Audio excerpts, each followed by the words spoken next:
Bab 4344. Begitu ajaib. Di luar dugaan, Erikin begitu lancang, tidak hanya menolak tawaran Tuan Besar, tetapi juga berani menghancurkan kuil pemimpin dengan satu tendangan. Patut diketahui bahwa semua murid Sekte Sage sangat memuja Pak Tua Sage dan menganggapnya sebagai dewa. Dan apa yang dilakukan Erikin jelas membunuh Tuhan. Tangkap dia, ikat dia dan kirim dia ke Tuan Besar untuk menebus kesalahan. Fred meraung, terlepas dari kultivasi Erikin, mereka bertiga bergegas menuju Erikin pada saat yang sama. Namun, sebelum Fred dan yang lainnya memiliki waktu untuk mengerahkan ilmu sihir, mereka merasakan kekaburan di depan mata mereka, kemudian tubuh mereka merasakan sakit yang tajam seolah-olah mereka terkena meteorit. Segera setelah itu, mereka merasa bahwa reikinya diblokir, darah melonjak dan ilmu sihir tidak dapat bekerja, sehingga mereka semua ditendang dan terbang ke belakang, kemudian jatuh dengan keras ke tanah. Kamu, Fred dan yang lainnya sedikit terkejut. Erikin ini hanya memiliki kultivasi satu penurunan, tapi dia sudah sebegitu hebatnya. Begitu Erikin mengulurkan tangannya, beberapa kabel spiritual tali terbang keluar, langsung mengikat 3 orang yang belum pulih. Lepaskan kami, bunuh kami jika kamu memiliki kemampuan, Tuan Besar akan membalaskan dendam kami. Namun, bahkan jika mereka menjadi tahanan, Fred dan yang lainnya tidak panik, justru mereka berteriak-teriak. Lagi pula kamu tidak akan memiliki akhir yang baik juga. Tuan Besar sudah mengatakan bahwa jika kamu menolak kebaikannya, kamu akan menderita malapetaka, jadi hidupmu sudah tamat. Jika kami mati, kamu juga akan terbunuh oleh hukuman langit. Huo Shen bersumpah lagi jalan. Mendapatkan hukuman langit, Tuan Besar kalian sudah memberitahu kalian sebelumnya. Erikin mendengar pernyataan ini lagi.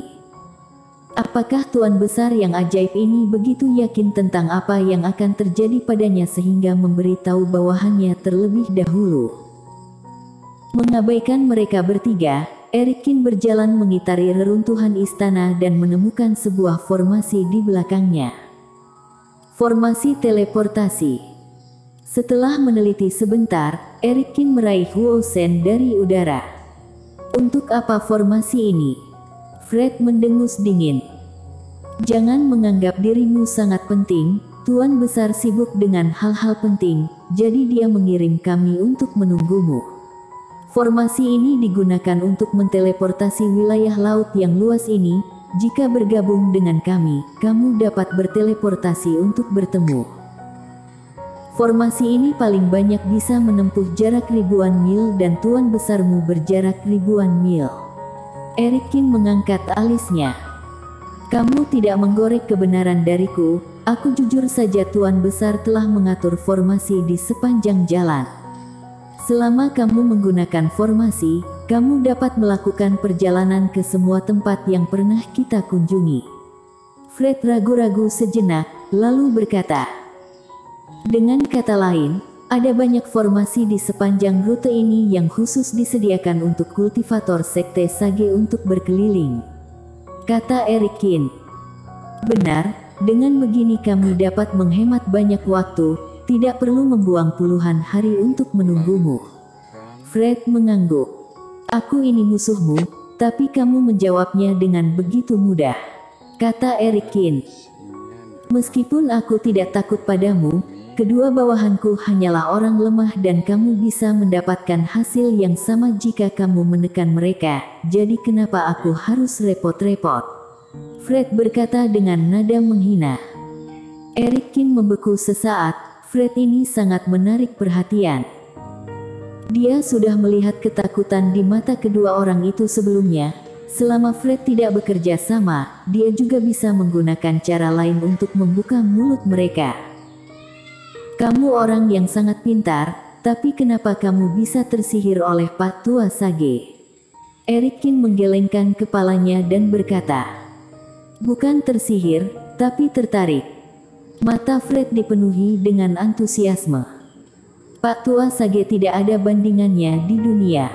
Dia adalah orang suci sejati yang tidak akan pernah lahir dalam 10.000 tahun. Kami bersedia menjadi muridnya.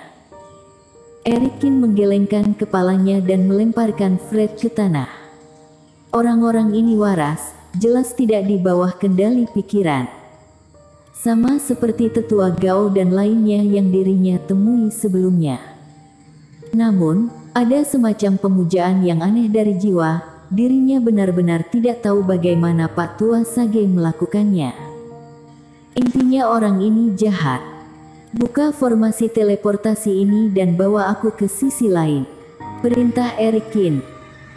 Formasi teleportasi ini dihubungkan dengan pola formasi khusus. Hanya penganut bertanda Sekte Sage yang berhak membuka formasi teleportasi. Karena dirinya berjarak 5 atau 6 hari dari jalan surga, jika aku menggunakan formasi teleportasi, aku dapat menghemat banyak waktu. Apakah kamu tidak takut? Ada ribuan pasukan menunggumu di balik formasi teleportasi. Fred berkata dengan dingin. Jika kamu tidak mengatakan ini, aku khawatir. Tapi karena kamu telah menjelaskannya, maka aku tidak perlu takut, kata Erikin dengan ringan. Pak Tua Sage benar-benar seperti yang dikatakan Fred dan dia bisa meramal masa depan. Bila dia ingin melakukannya, maka dirinya tidak akan bisa menghindar.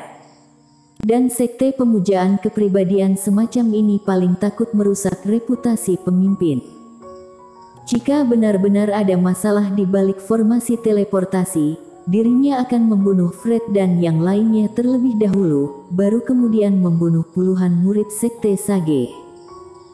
Dari tetua Gao dan lainnya, Erikin juga bisa melihat bahwa kekuatan tertinggi Sekte Sage memang biasa-biasa saja. Kamu benar. Pemimpin berkata bahwa kamu akan mendapat masalah besar lain kali, jadi dia tidak perlu turun tangan sendiri. Kalau begitu aku benar-benar ingin melihat kapan bencanaku akan datang, kata Erikin. Ucapan Tuan Besar pasti akan terjadi. Fred berdiri dan mengulurkan tangan untuk mengaktifkan formasi. Erikin telah menahan pihak lain dengan tali spiritual. Jika Fred melakukan hal lain, dia akan segera dilempar. Namun, Fred sangat patuh, bahkan setelah mengaktifkan formasi, dia tidak pernah berpikir untuk melarikan diri. Erikin memikirkannya sebentar dan menangkap dua lainnya. Mereka bertiga diikat oleh tali spiritual. Erikin seperti seorang pelepas yang mengawal 3 tahanan. Karena kamu ingin melihatku dalam masalah besar, aku akan memberimu kesempatan untuk menyaksikannya dengan matamu sendiri. Bersama mereka bertiga, Erikin mengaktifkan formasi. Setelah teleportasi, itu juga merupakan sebuah pulau terpencil. Seperti yang diperkirakan oleh Erikin, tidak ada jebakan penyergapan di area ini. Formasi teleportasi yang menghubungkan ke depan tidak berada di pulau yang sama, tetapi digambarkan di sebuah pulau yang relatif dekat dengannya. Pendekatan ini persis sama dengan apa yang dipikirkan Erikin saat menghindari klan naga sisik. Jika formasi teleportasi di sebuah pulau terhubung satu sama lain, maka begitu sesuatu terjadi padanya, berarti dua formasi teleportasi yang berurutan tidak dapat digunakan. Sebaliknya, jika demikian, kerusakan formasi teleportasi dapat dihindari semaksimal mungkin. Setelah menangkap Fred dan yang lainnya, Erikin bergegas ke tempat teleportasi berikutnya. Ketiga orang ini sangat jujur dan sepenuhnya mematuhi perintah Erikin. Dia terus berbicara tentang hukuman langit dan nasib buruk Erikin dari waktu ke waktu serta ekspresinya menjadi semakin tegang. Setelah melakukan perjalanan melalui 4 formasi teleportasi berturut-turut, Erikin telah bergerak hampir 5.000 mil. Bahkan menambah jarak tempuh antar pulau, kecepatan ini jauh lebih cepat daripada terbang. Melihat langit yang akan redup, Erikin menghitung bahwa dia perlu istirahat paling lama 1 malam sebelum dia bisa mencapai sekitar poin bintang. Dia mendapatkan informasi bahwa meskipun Sekte Sage tidak mengikuti kompetisi kekuatan suci, mereka juga mengirimkan orang untuk menyaksikan keseluruhan proses. Entah itu Yudhira Ying atau Vinolasu, mereka semua terbang ke lokasi yang lebih dalam setelah meninggalkan poin bintang. Bersambung.